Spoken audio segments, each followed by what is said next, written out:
So papasok na ako, sinubukan ko dangkalin kung gaano kakapal yung isda. Grabe, isang dangkal yung kapal. Ganto kadami naman yung mga hinawi ng truck. Ginigilid nila lahat yan para walang madalo sa sasakyan, lalo na mga taong naglalakad. Ganyan kadami. Natatakpan na ngayon sa sasakyan na to. Yung sasakyan pala sa likod. Ah! Lubog! Lubog ako. Ayun o.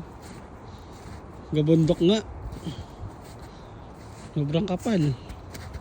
Bale, susundan na lang natin yung way na yan. Kasi ay makapal eh oh.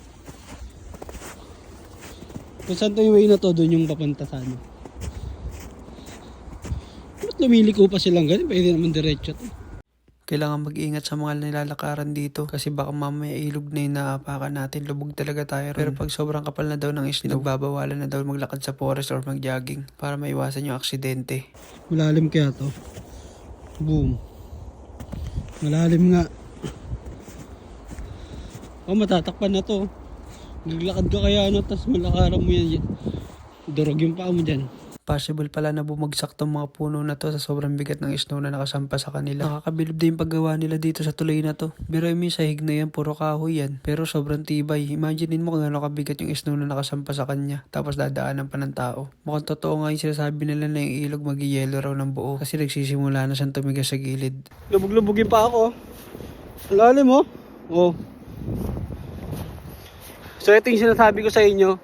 Once na pag tong lugar na to natabunan, hindi nyo nakita ko ano yung daanan nyo. Bali yan, puro halaman yan dati, puro bulaklak. Pwede nyo siyang diretsuhin. Ang problema, baka tubig yung madaanan nyo, lubog kayo. Para sa mga makukulit na naglalakad sa snow, yung palasipaan ng mga nakaipon na snow, ha? Ingat-ingat po, baka sipain nyo to. Ito, bato yan, oh. Oh.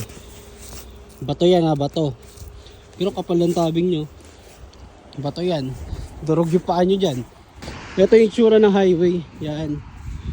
Hinahawi nila yung mga naipong yelo sa gitna. Sa gilid. Kasi madulas yan. So ito yung pinaka-delikado. Diba? Diba yung side na yan? Wala yan. Slide na yan.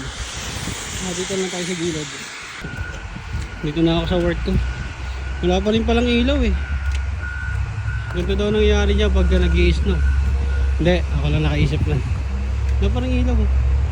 Pag uwi ko, may nakita ko mga nagtatrabaho sa bubong ng bawat apartment. Siguro nililinis nila yung mga snow na nasa bubong para maiwasan yung pagkasira nito. Bala, ito yung sinasabi ko sa inyo na equal na matrabaho rito. Kung ano yung trabaho ng lalaki, ganun din trabaho ng babae. May babae yun.